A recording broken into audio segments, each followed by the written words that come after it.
Hello दोस्तों, दुनिया भर में कई ऐसे पुल हैं जो अपनी एक अलग ही पहचान रखती हैं। कहीं कहीं ये पुल देश की शान भी कहलाते हैं। ऐसे ही एक पुल हमारे भारत देश में भी है जो केवल देश में ही नहीं पूरे विश्व में प्रसिद्ध है, और उस पुल का नाम है हावड़ा ब्रिज। यह ब्रिज कोलकाता में स्थित है, इसलिए तो कोलकाता अपने मिठाइयों से ज्यादा हावड़ा ब्रिज के नाम से फेमस है। खैर, बहुत से कम लोगों को ही पता होगा कि हावड़ा ब्रिज बनने की कहानी क्या है और क्यों इसे एक इंजीनियरिंग का बेहतरीन नमूना कहते हैं। आज इस वीडियो में हम वो हर बात बताने वाले हैं जो बेदौर आपको जानना ही चाहिए। दोस्तों, कोलकाता और हावड़ा के बीच एक नदी बहती है जिस नदी का नाम है हुगली नदी।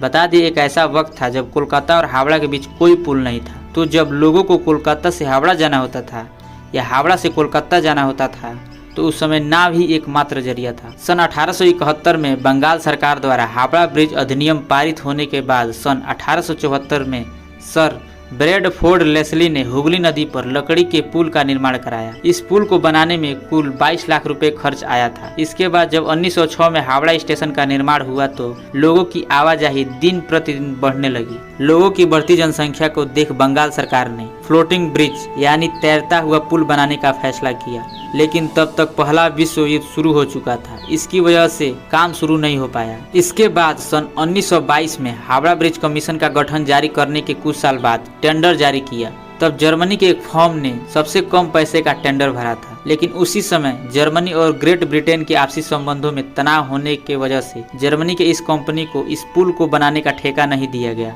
बाद में यह काम BBJ यानी Braithwaite Burn and Joseph company को सौंपा गया। इसके लिए ब्रिज निर्माण के अधिनियम में संशोधन किया गया। अगर बात करें इस कैंटिलीवर पुल को बनाने की तो इसमें 26,500 टन स्टील का इस्तेमाल किया गया है। अब उस समय इतना स्टील इकट्ठा कर पाना बहुत ही मुश्किल था, लेकिन पुल का निर्माण करना भी बहुत जरूरी था। तभी देश की सबसे बड़ी स्टील की कंपनी टाटा ने स्टील बेचने की बात कही। तभी टाटा कंपनी ने 23,500 टन स्टील की सप्लाई की। एक तरह से देखा जाए तो यह ब्रिज टाटा का ही है। स्टील मिलने के बाद हावड़ा ब्रिज की डिजाइन तैयार की गई। डिजाइन तैयार होने के बाद ब्रिटिश गवर्नमेंट की एक शर्त थी कि ब्रिज कैसा भी बने, लेकिन ब्रिज के नीचे कोई दूसरा पुल नहीं होना चाहिए जिससे ब्रिज के नीचे पानी का जहाज आसानी से ब्रिज को पार कर सके। इसलिए तो हावड़ा ब्रिज की जो डिजाइन तैयार की गई उसमें केवल 4 खंबे बनाने की बात कही गई, जो पुल के दोनों सिरों पर यानी स्टार्टिंग एंड एंडिंग पार्ट पे लगने वाले थे। कहने का मतलब यह है कि पुल के बीच में कोई खंभा नहीं है और न ही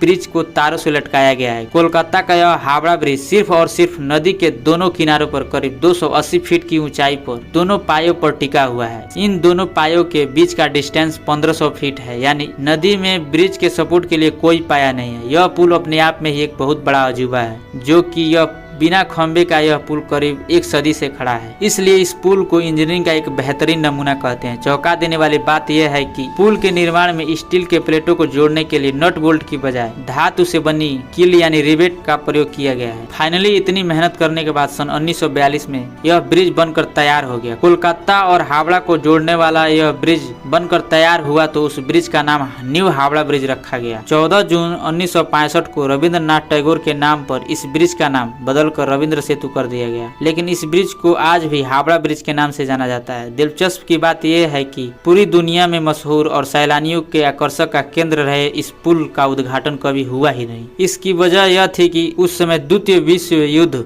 पूरे शबाब पर था। द्वितीय विश्व युद्ध के दौरान जापानी सेना ने इस ब्रिज को नष्ट करने के लिए भारी बमबारी भी की थी, लेकिन संयोग से ब्रिज का कोई नुकसान नहीं पहुंच पाया। इसलिए तो तय हुआ कि इसके उद्घाटन के मौके पर कोई धूमधाम नहीं होगा। 3 फरवरी सन 1943 में इसे ट्रैफिक के लिए खोल दिया गया। अब इससे रोजाना लगभग 1.25 लाख वाहन और 5 लाख से ज्यादा पैदल यात्री गुजरते हैं। ब्रिज बनाने के बाद इस पर पहली बार ट्राम गुजरी, लेकिन वर्ष 1993 में ट्रैफिक काफी बढ़ जाने के बाद ट्राम को बैन कर दिया गया। 2006 के शुरुआत में इस पुल की मरम्मत कराई गई थी, जिसमें 8 टन स्टील की खपत हुई थी। इस पूरे प्रक्रिया में 50 लाख रुपए खर्च हुए थे। इस पूरे ब्रिज को पेंट कराने के लिए 26,500 लीटर पेंट की खपत होती है, जिसमें लगभग 65 लाख रुपए खर्च होते हैं। पक्षियों द्वारा हावड़ा ब्रिज पर की जाने वाली गंदगी से कोलकाता पोर्ट ट्रस्ट काफी परेशान है, क्योंकि इस ब्रिज की रासायनिक क्षति हो रही है। इसलिए ट्रस्ट हर साल इस ब्रिज से पक्षियों की गंदगी हटाने के लिए 5 लाख का कॉन्ट्रैक्ट देता है। माना जाता है कि हावड़ा ब्रिज की कोई चाबी थी जिसे ब्रिटिश कंपनी ने भारत को दिया ही नहीं। पुराने जमाने में इस चाबी से ब्रिज को